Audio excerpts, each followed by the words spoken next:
All right, so today, what we're going to do, I'm on TV up in front. It's awesome. Let's check it out. It's two of me. Hello, my name is Nathan. Can you see two of me in there? There's two of me. All right, three of me? Whoa, there's so many of me. It's awesome. I'm going to clone myself because I got all these things I got to do today. I'm going to make one of me go and do all my emails. One of me is going to go out and party. That's the one I'm going to be. And then one of me is going to sit around and answer questions from people who want to come by and ask them. Great. So that's what you do if you got three of you. All right. So here's the deal. What we're going to do today is do the image processing. As advertised, there's this idea of separating images. We've talked about it. Now we're going to see it in action. Right? So ultimately, what this class has all been about is we talk about the idea, and it's not enough. Just talk is cheap. We actually have got to come through with something that actually works, gives us something to do. So we're going to do MATLAB today on trying to figure out how to do the image separation, put some real code up, calculate the things we actually worked out in class last time. Okay? So that's the deal. By the way, homework 5 is particularly illustrative of the kind of things you would actually do in data processing. If you haven't figured out about homework 5, I didn't think taking an SVD was really tough. That's, you type in 1, 2, 3, 4, like 10, 12 characters. That's not so tough. What you've realized is the hard part is getting your data into a form to make it useful, right? You got to take that paint can, you got to image it, find where that spot is, everything's dirty, you got to figure out how to do it. That's the real life that you got to deal with.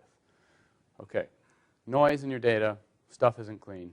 Most of your time is going to be spent pre-processing. The SVD command is pretty simple. There's your 12 characters. You type it. You go from there. Okay? So that's the kind of thing you have to keep in mind. It's not like, hey, the processing is easy. Now I should work on the math part. And then the math part here is trivial because MATLAB's going to do it for you. So we're going to make MATLAB do it for us, again, here with the image processing application. All right, so let me pull open my computer here, and let me project the laptop up here. Let's see here.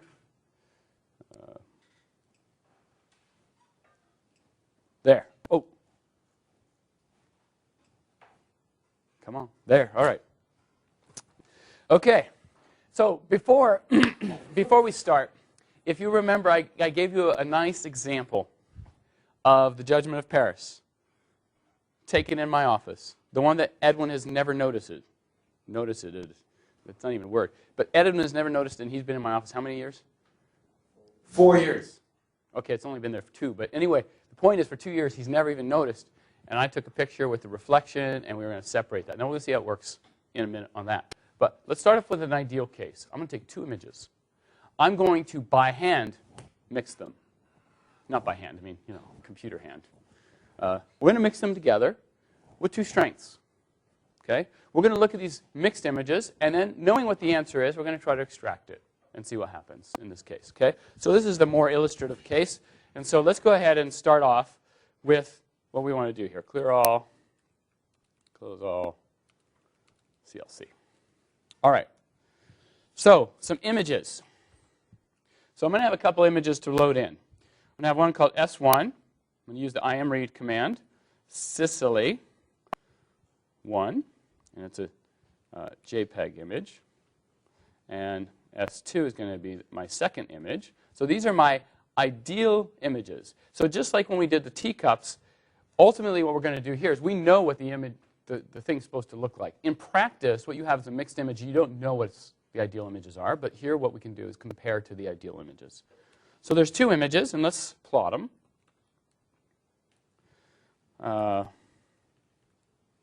We'll do an IM show and plot S1, and we'll do, subplot. Where is my speller? Extraordinaire. Jake, are you paying attention to that? I just try to spell subplot without a B, or with a silent B. Oh, you did? Okay. Nice. Okay, so let's just look at what these things look like. Sure, Untitled 3.m. Everybody loves it. There, okay. Here we are, and let me blow this up. These are the 2 images I want to look at. Okay, so the image here on the left is sort of an outdoor scene.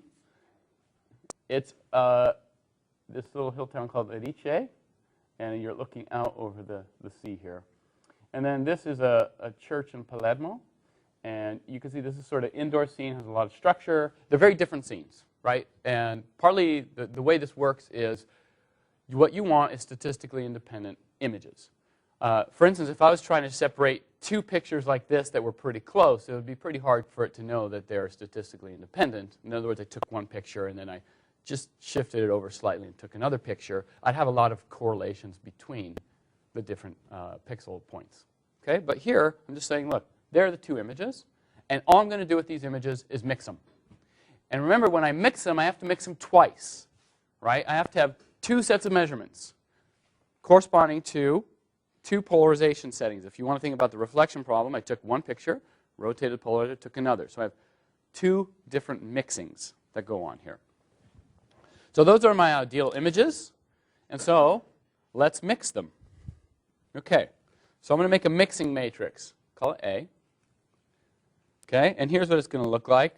0.8, 0.2, we're just making stuff up. Half, 2/3. All right.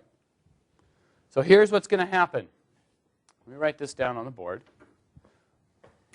This matrix A, what I'm going to do with it is I'm going to have produce new images, call them x1 and x2, that are going to be related to my originals, s1 and s2, and I have some weightings here. I'm basically just picking. Image x1 is 0.8 s1 and 0.2 of s2. That's the mixed image. 80% of s1, 20% of s2. Image 2 is going to be, oh, sorry, no. 50% of s1, 66%. I mean, they don't have to add up to 100. It's just 2/3 of that image plus a half of that image. It's like a recipe. You just bake at 350, half an hour. All right, and you see what you get. All right, everybody good with that? So that's what we're going to do. We're going to construct this matrix. It's arbitrary right now what we're picking these things to do. By the way, how you pick these makes a huge difference in your actual end result. And we're going to show that. Here's the point, partly, which is when you do the data reconstruction, you're given two images. You've already pinned all these things down. One thing you often do, think about this, what you do in practice. If you're looking at a window and there's glare, what's the thing you automatically do if it's too much glare? You kind of swing your head back and forth. Look, do we not do this? What are you doing? I'm going to suggest that you're not just looking like a freak. You are actually adjusting the mixing matrix. How this mixes makes a big difference. So you just adjust your head a little bit. It completely changes, potentially, how well those two images are imaged against each other. Okay, so it makes a very big difference what these values are, and we'll show that. Okay, but we're going to just generically pick something like this. And here's the deal. x1. Okay, I'm taking off the watch. You know I'm getting serious now. See that? Serious? All right. x1. What is it going to be? It's going to be A11 times S1 plus A12 times S2. There is the new image, the mixed image 1. X2 will be A21 times S1 plus A22 times S2. I got two images. Everybody good with that? Yeah? All right. So let's plot these things on the same subplot. Subplot 2, 2, 3, image show x1. And then subplot 2, 2, 4, image show x2. And this will show us all the things we've got. Okay. Here we go. Everybody get a load of those? All right. So we have on the top row two perfect images. On the bottom row, what we have are mixed images. Here is this image here, which you can see clearly the first image and the second image on top of it. Remember, this was in the ratio of 0.8 and 0.2, so it's clear that this view setting is dominating that image, partly because you constructed that image matrix to be that way. Over here, it's 1/2 and 2/3, so you have a little bit more of the capella here in Palermo than you do of the view. So you could see that that kind of dominates a little bit, but this is very mixed. But you can still see here, right over here, you see that that's that rock line. You can still see the sea back there. There's the house. So in other words, the images are mixed. So for instance, it could be that you had a piece of glass in front of this church that was overlooking the sea, which is totally not true, but suppose you did, and this was your images that you took. Okay, so we're going to go with ideal because what we want to do is try to invert this and see how it compares back out to a test bench images. Okay? Everybody good with that so far? Excellent. Thank you for responding. Now here's what we're going to do. We're now going to use the last lecture. I worked out some formulas. And the formulas told us how we're going to invert this thing. And the formulas, what they essentially do is they make use of the fact that I can calculate the statistics of this image and this image. Okay. So a couple things to do first. What are the size of these images? First of all, let's do the following. What I want to do is pull out how big these images are. All right. So M and N is going to be the size of X1. And X1 and X2 have the same size. So let's do this. And for a moment, let's just have it go here to the screen. And let's look at M and N. So here's our resolution, essentially, for this matrix. We have 1,500 points in the vertical direction, 6,000 points in the horizontal. This is basically coming from an iPhone picture. Okay, so I don't know what the how many megapixels that corresponds to. Anybody know what their iPhone 3G does? I'm going to sit here and not say a word until you tell me. No, so obviously the size of the image depends a lot on how many megapixels you take. If you get yourself one of these fancy cameras, you get an 8 megapixel picture that's really awesome, you're going to have a lot more pixels. By the way, that's not all. Remember, it's 1,500 by about 6,000, and since it's a color image, there's 3 levels of this, right? It's an RGB cube, so it's 1,500 by 6,000 by 3. That's how many data points are in one image that we have here. That's one way to think about this data is that these are just some random variable.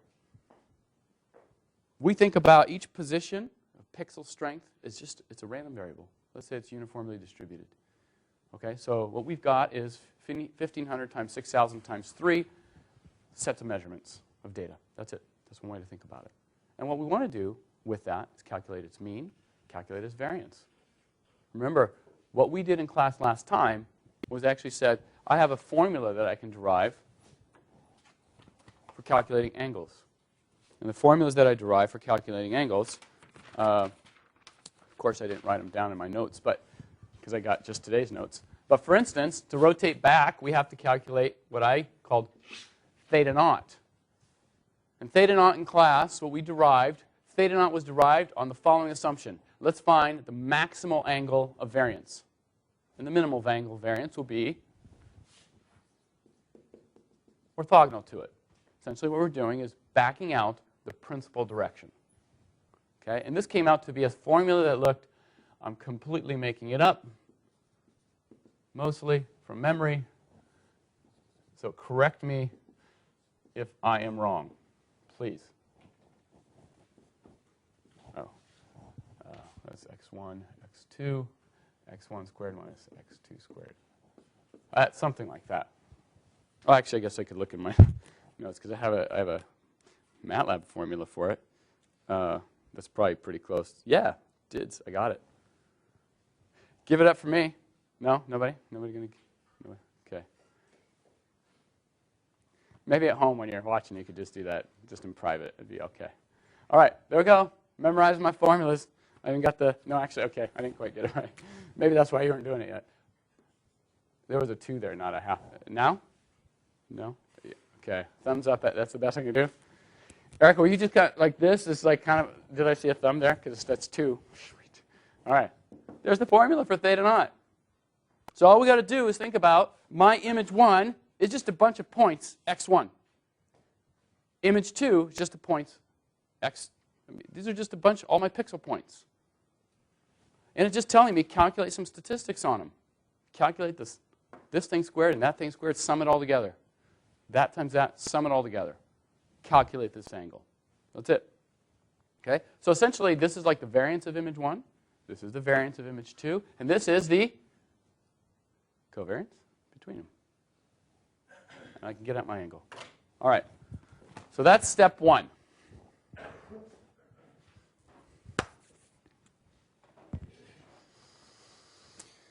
All right, so let's go to our code. And in our fit of excitement, let's program this thing up. So the first thing, by the way, all the data right now is arranged in a giant matrix, which is like 1,500 by 6,000 by 3. Right? So what I want to do is basically reshape this thing. All right.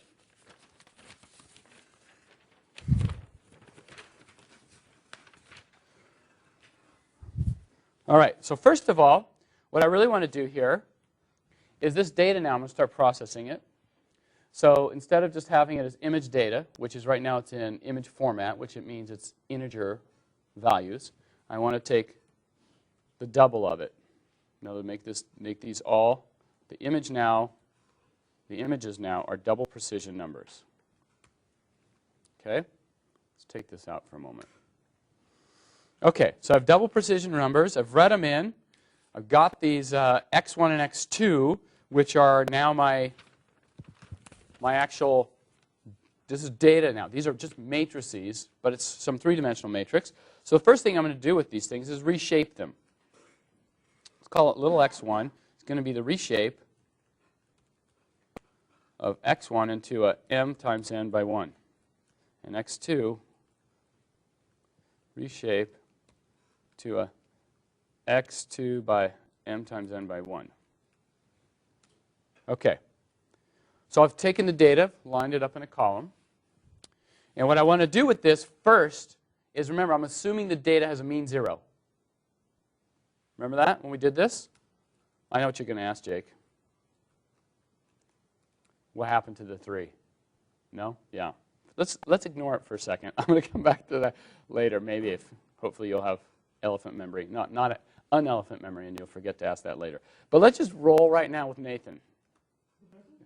Yes? Is it possible to increase the font? Sure. Let me try to increase the font. Thank you. Preferences. There we go. There we go. Fonts. Will, it's time to get glasses. No, I gotta go back for a prescription. All right. Here we go. Let's try for 18. The quick brown fox jumps over the lazy dog. Can you read that? Is that a little better? Oh, how come it's not there? Which one? Oh, okay. Whoa! Huge font. Is that popping your eyes out there, Will? Oh yeah, I can Now you're. Wow. Okay. I'm training right now. You're not good. All right. Oh yeah. By the way, let me put this command above here, and we'll get back to your point, Jake, in a minute. I'm going to subtract out the mean. So now x1 and x2 are some randomly distributed. I'm just treating these images as just a distribution, probability distribution, where I've subtracted out the mean. So x1 and x2 are just a bunch of random variables according to the pixel strengths. Mean subtracted out. And so all I got to do to calculate that angle theta naught is just do the following. Theta naught is equal to half times arctangent of -2 times the sum of x1 times x2 divided by the sum of x1 minus x2. That's it. That make sense? So that is that whole formula. MATLAB's doing all the heavy lifting because MATLAB's doing the sum. I'm not writing a loop for that. Sum does it for me. It's as simple as that. Theta naught comes out. And our rotation matrix, remember, is U star. And U star is constructed, let's call it US, is cosine theta naught. And over here is sine theta naught. And then negative sine theta naught. And then cosine theta naught. That is the rotation matrix. Everybody good with that? So we pretty much, we have our first thing done. Okay, by the way, let's figure out what this angle is. So let me just plot here. Theta naught, it's in radians. So I can say multiply by 360, divide by 2 times pi, right, to switch it over to degrees. And if I run this thing, okay, it's going to tell me what angle this thing was at. Okay, so let's look over here what it said. 42 degrees. That's the angle. All right? So what we've just computed is the first portion. We've computed the direction of the principal axis. Okay? It's 42 degrees.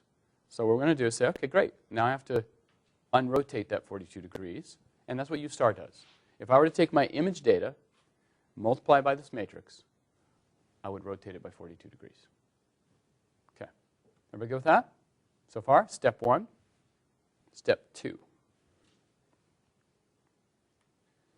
All right, so we don't need this anymore. Gone. So let's write step 1, just in case anybody gets confused. Step 2. So step 1 was what? Rotate out principal component direction. Okay, so the principal components were in a certain direction. We found them. Theta naught is it. We rotate it out. Step 2, undo scaling of singular values. Okay, now we have to calculate this sigma matrix. Actually, we have to calculate the inverse of it. So it's on the diagonals is 1 over the square root of the variance along each of the directions of these principal component axes. So how do I calculate those? Well, sigma 1 was the variance, and what it was is the sum, of what? The sum of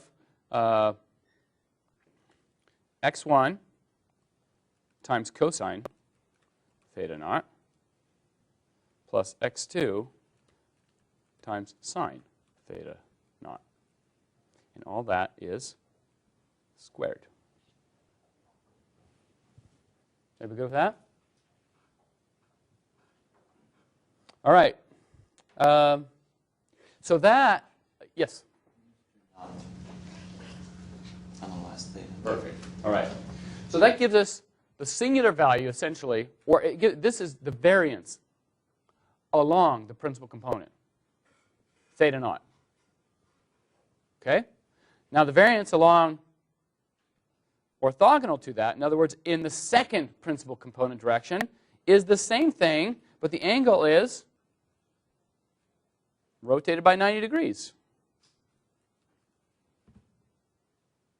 Okay? Fairly simple, hopefully. You see? You say, okay, step 1, calculate where the principal components are going, undo the rotation. Step 2, unscale this thing. How is it scaled to begin with? Well, according to the principal components. How do the principal components scale? Well, according to the variance of the variable. I've just calculated the variance of the variables here. And the matrix that undoes this is the inverse of the diagonal matrix with the principal components on it, which is 1 over those variances. Okay? So if you look back at the notes last time, I worked all that out. So let's do this and this. Okay? Oh. All right. Dang, I'm already upsetting people. Anybody else getting sick? No? Tyler? Oh, you know it should be. Thanks.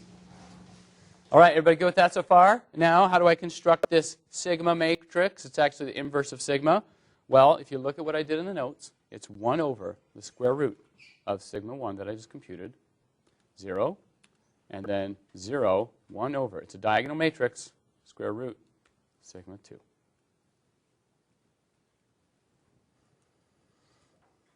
Step 1 and step 2, finito. It's done, all right? We're good. We're 2/3 of the way home. Everybody good with this so far? This is just constructing the SVD directly from the statistics of the images themselves. Image 1 has x1 as its statistics. Image 2 has x2 as its statistics. And all we're doing is saying, yeah, let me compute some means and variances and extract out what the SVD should be. You're only approximating it. But there you go. I've got 2 steps done. Step 3. What are we trying to do in step 3?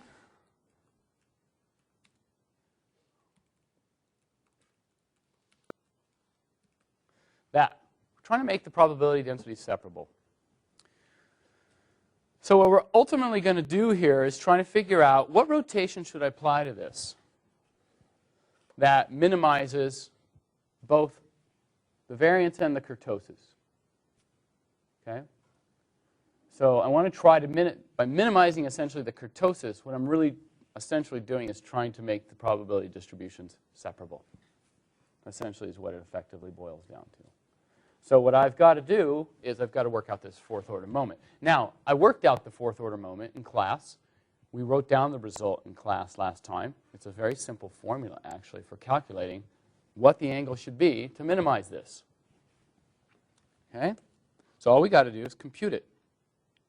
But the first thing we have to do, if you remember, is that when we did this formula, we had to apply this last rotation matrix, or we had to find the statistics of the data now after 2 transformations back. Remember, there was x1 and x2. After you transform through 1 rotation and undoing the compression and stretching by the principal axes, now you have the image after 2 rotations, and that's the data we have to take statistics on. I called this x1 bar, x2 bar in the notes. Okay? So what is x1 bar, x2 bar? All right, let's calculate them. x1 bar, actually, little x1 bar. What is it? Well, basically, you have to go back through the transformation that this thing is telling you. Here's what the transformation is telling you. Okay? So for the first image, remember, let me write this down so we don't lose track of what we're doing. Remember that now, going back through this, to get back to my original image, or my images S, right? This is, by the way, this is going to be my approximate images. I never reproduce the images exactly. I try to produce the approximate images, and how do I do it? I do the inverse. That's a -1, and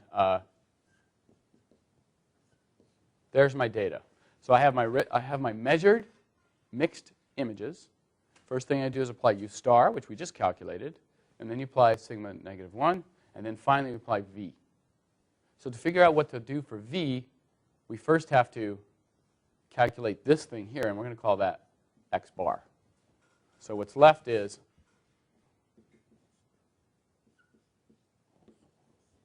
okay? So to compute this, in other words, to minimize the kurtosis and variance, I first have to do it on the statistics of this variable here. In other words, after I've gone through these 2 things, what do I have?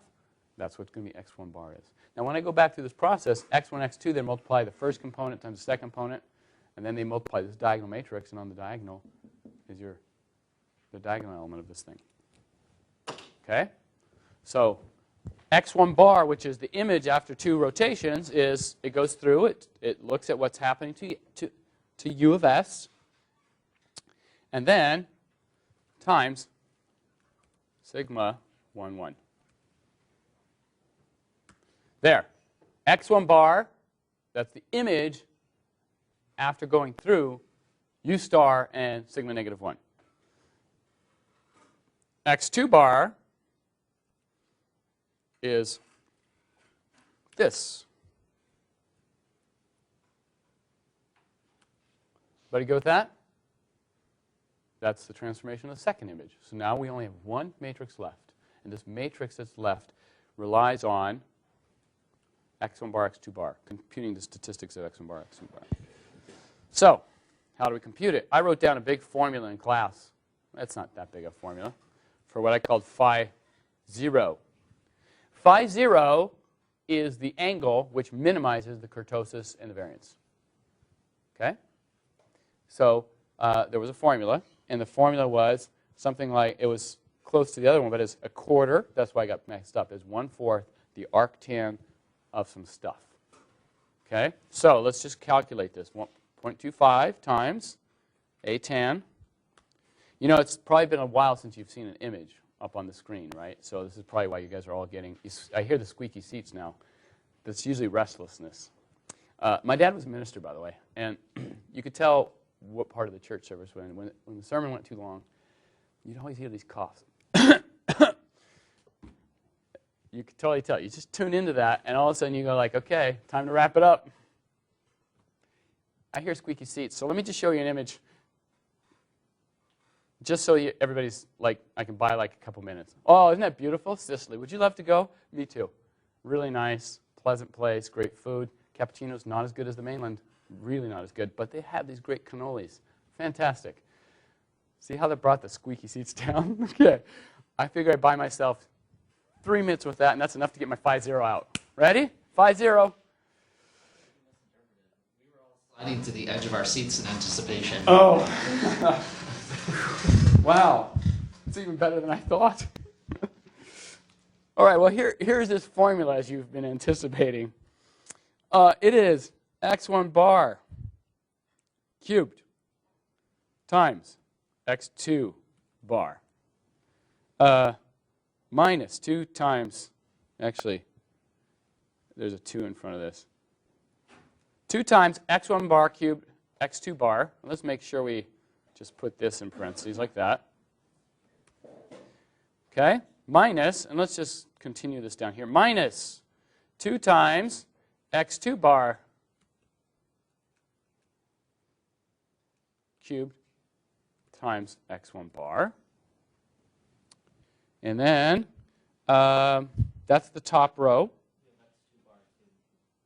Oh, just to be that. Okay. Okay, so that's the first sum. And that is all divided by, on the bottom we have more stuff. The sum of 3 times x1 bar squared dot times x2 bar squared. Okay? Minus a half times x1 bar to the 4th power minus half times x2 bar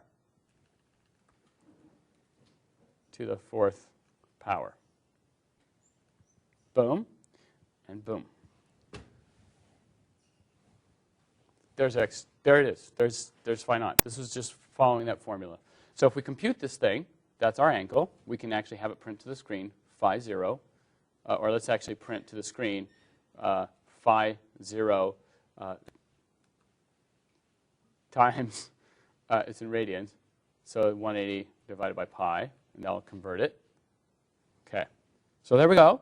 That's our angle. And by the way, our V matrix associated with this, let's call that V, is equal to cosine phi naught sine phi naught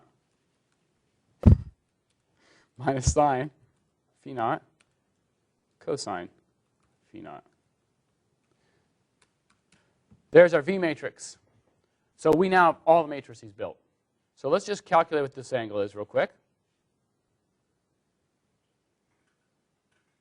Uh-oh. Is it complaining? No, it's just busy. Okay.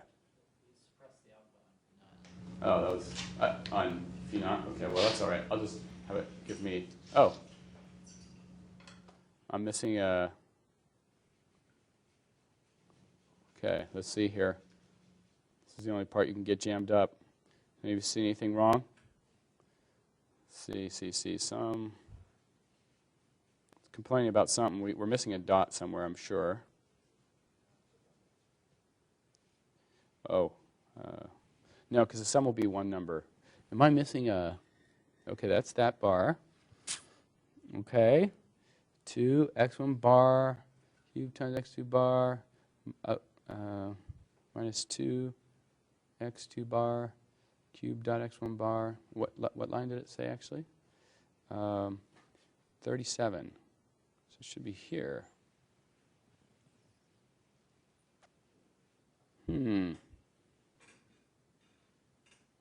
Anybody see anything? Why do you have the third line at the last term? Like, why is x1 bar in parentheses? Don't you want the one parenthesis around the point, or to the power 4? Or like that? Yeah. Hopefully that won't. The same thing on the next line. Okay. Oh, all right. All right. Let's try that. Okay, let's give it a second. Hopefully it works out. See when you. I'm missing in parentheses. Yeah. Right where your cursor is. Oh, right, my cursor is. Okay. Any more parentheses? So just start randomly inserting parentheses. It's always a good trick. When frustrated, start inserting parentheses and see what happens. All right, busy. Let's see what it says. Oh, damn. Okay, I might have to go with plan B. You know what plan B is. Don't fix it. Get your canned code out that works. No, I'm not going to get that desperate quite yet. Come on now. Can't be that hard. Unless I did something wrong up here. Bar next to bar.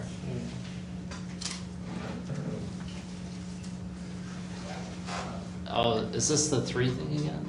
I don't know. It shouldn't be, actually, because I have it in the code that was working before, actually. Oh, that's good, good.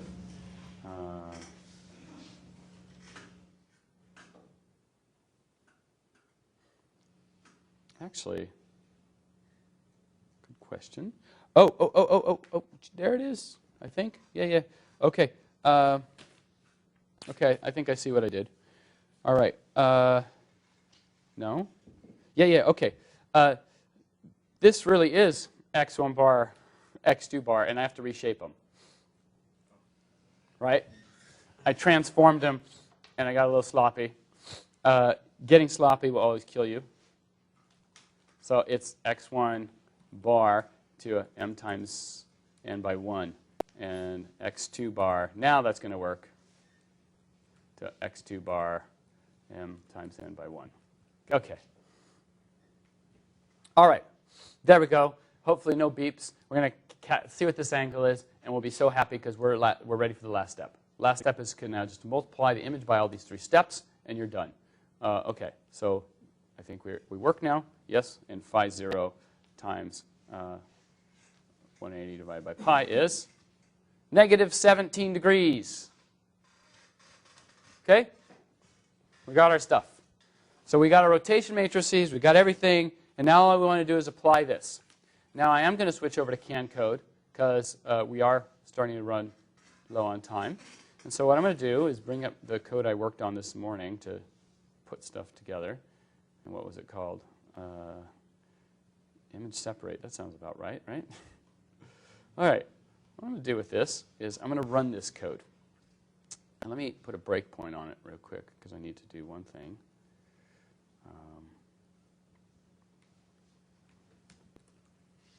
All right.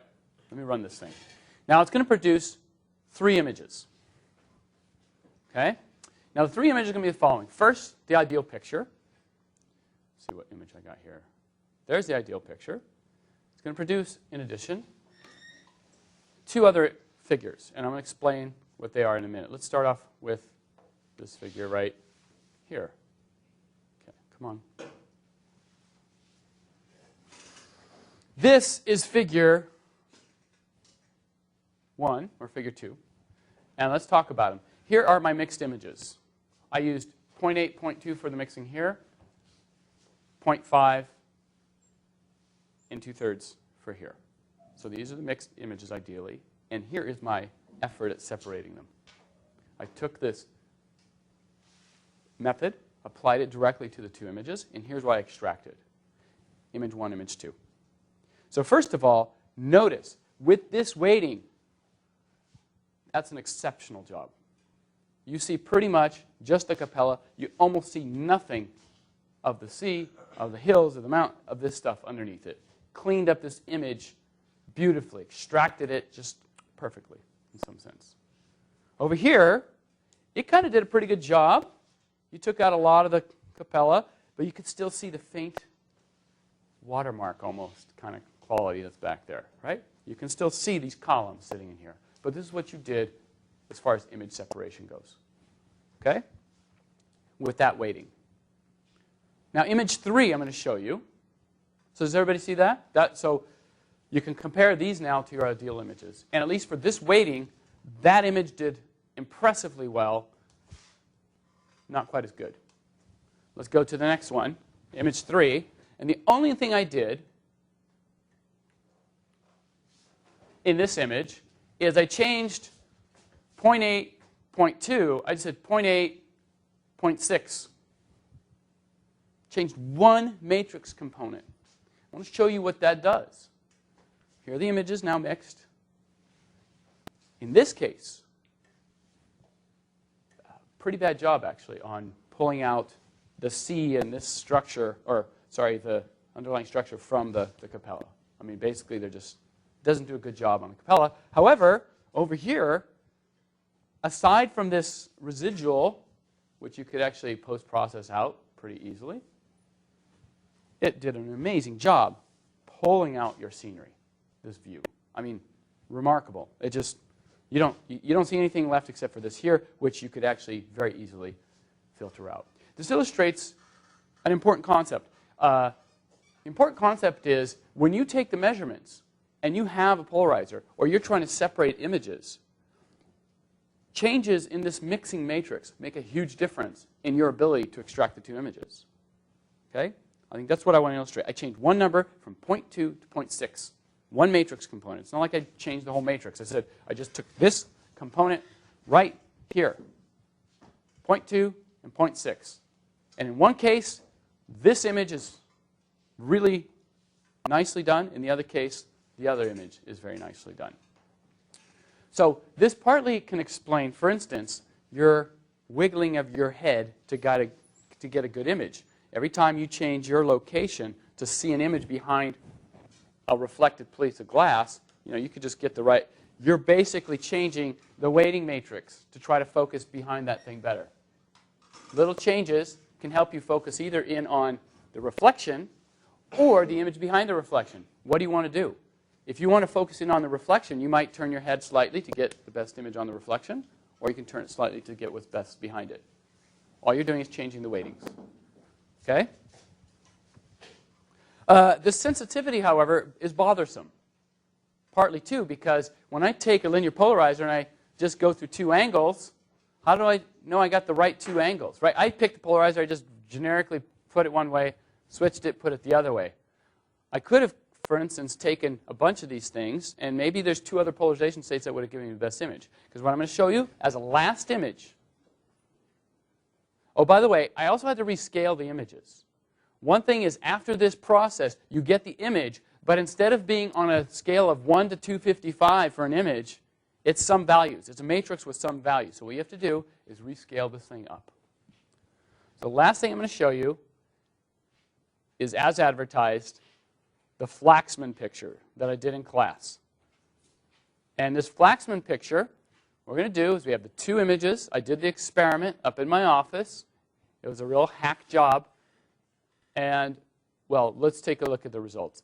Unfortunately, the results aren't as good as I had hoped.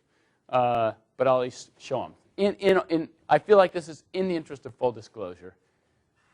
Here are the two original images. Here are the extracted images. One of the things that went wrong with this is that the light coming here was such a bright spot that it dominated the whole picture. So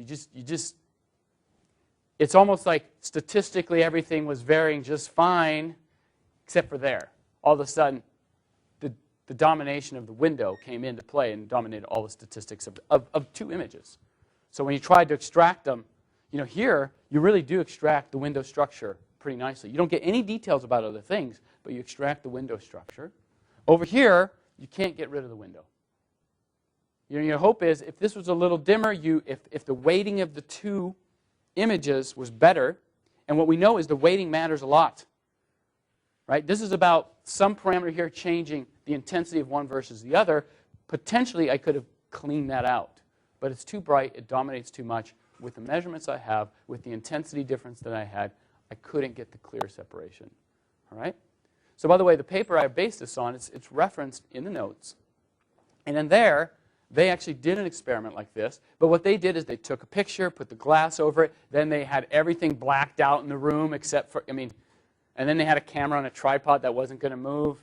They were getting all fancy. Me, I was just, hey, can I do that?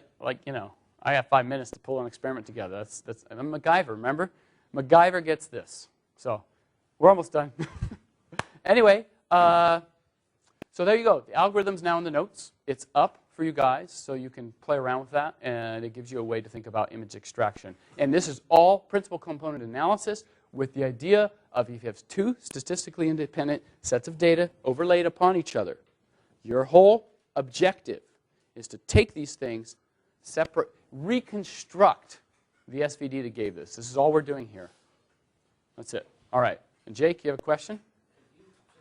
Really quickly change that matrix to be 50% for all values and just see what happens. Oh, make it singular? Yeah. Oh, then I think you're going to get I don't think it's going to compute the angles. It's going to give you an NAN at the angles. So, all right, have a great weekend, everyone.